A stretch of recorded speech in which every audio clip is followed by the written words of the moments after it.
Welcome back to our Kids Online Cooking Club.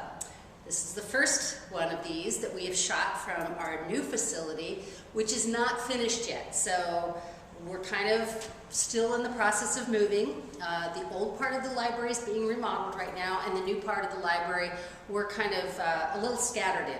So our kitchen is not quite finished yet. We'll be getting sinks and all of those things. But today I thought we'd just do a quick video here so that we don't lose touch in the middle of all of our move and everything. And we're going to just do a really quick video today. And this is, everybody loves making chocolate chip cookies. Well, most 99% of the world loves making chocolate chip cookies. And one of the best parts about making chocolate chip cookies is eating the dough before you bake it off in the oven. It's good, but it may not always be the best thing for you. So, you know, there's raw eggs in there and that kind of thing. Not that that's bad all the time, but, you know, if you wanted a healthier version that's supposed to taste, and I'm saying supposed to because as you guys know, I try these recipes out while we're doing them. So 90% of the time I don't make these ahead of time. It's a surprise to me as much as it is a surprise to you. So today is a healthy chickpea cookie dough dip. And it's supposed to, if it's done right, apparently it's supposed to taste just like chocolate chip cookie dough, but it's a lot healthier. It's also gluten-free. So if you have anybody that's avoiding gluten in your family, you can go ahead and try this on them. Now, another announcement I'd like to make. This beautiful apron is courtesy of our friend Kathy Edwards, who used to be here at the library. I just wanted to give Kathy a shout out. So, without any further ado, we're going to start this. This is a recipe that you may need if you're a younger person that needs some help in the kitchen. You may want to get a parent's help or an adult's help because you're going to be using a food processor. So that's a piece of equipment that, you know, needs to be treated with respect. So the things you're going to need today are a can of garbanzo beans, which is also called chickpeas, depending upon where you are in the country. That's what they're called. You're going to need brown sugar, baking soda, salt, chocolate chips, vanilla, and a little bit of oats. So we're going to put and salt, and we're going to put all of these things into the blender except for the chocolate chips, and then we're going to stir those in at the end. So here we go. This is I've drained and rinsed these garbanzo beans. These are very healthy, lots of protein in them. And they have a really nice neutral sort of flavor, so they pick up the flavor of lots of different things. So we have that, and then we're going to do a teaspoon of salt.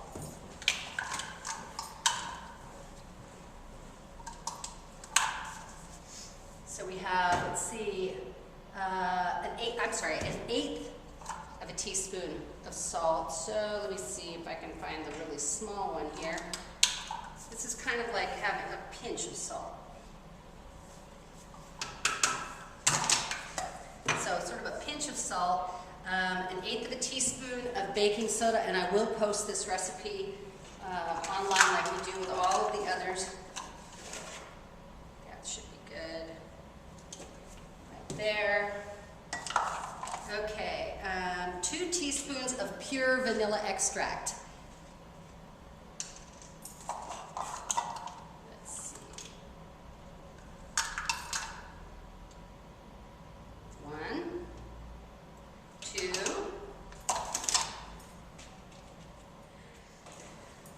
All right, so we just had a little camera mishap here, and it's Ashlyn, my coworker, who saved me because I got everything out for making this recipe, and then I forgot one ingredient, and I realized it in the middle of making this with you guys. So that ingredient is a 1/4 cup of nut butter. And this could be peanut butter, almond butter, you know, whatever floats your boat. So we got the peanut butter. She rescued me. She had some peanut butter. And so we've got that. And let's see, what else we got? We have a little bit of milk, but we're going to use a little water today instead of milk. That's an easy substitute to make, only if you need it. The sweetener of choice, and you can use honey, agave, and you know, you can make it sugar-free if you used a different sweetener. The recipe that this came from called for 2/3 of a cup of brown sugar. So, putting the brown sugar in, and then we're going to process this.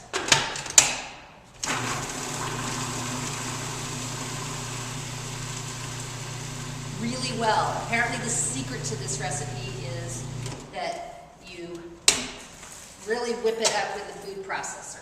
So we're going to make sure we do that. It smells really good.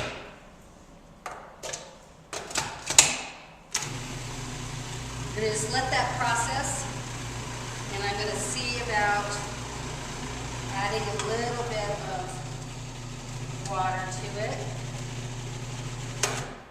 The secret with food processors is to pulse them too, and that will make some of the things you're making, it'll bring it down to the bottom so it can process a little better.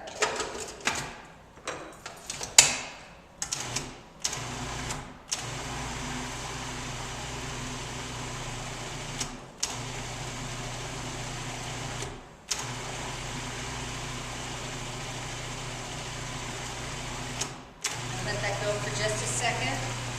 And this also calls for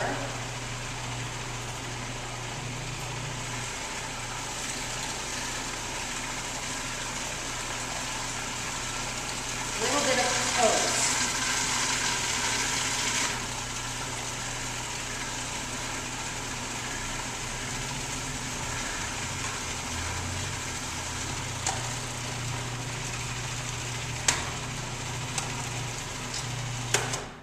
Okay, it's looking pretty good.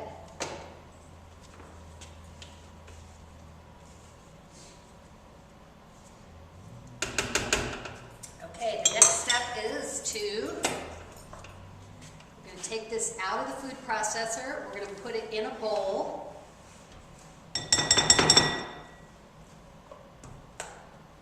And you could thicken this up a little bit more by adding a little more oats or cutting back on the milk or water. That would be easy to do. Try and get most of this out. I'm making a mess, as usual. Okay, and then it calls for 1/3 of a cup, and that is 1/4, and this one is 1/2. There's 1/3 of a cup of chocolate chips. I'm going to put as many in this as I possibly can. So, I like chocolate chips. This looks terrific. So this is a dip, and I would suspect, other than eating it with a spoon, that you do very often when you're making chocolate chip cookies. This would be probably really good on graham crackers or vanilla wafers, something like that. Granted, those things have gluten in them, so if you're trying to avoid gluten, don't do that. Okay, but that's really good. It's really good.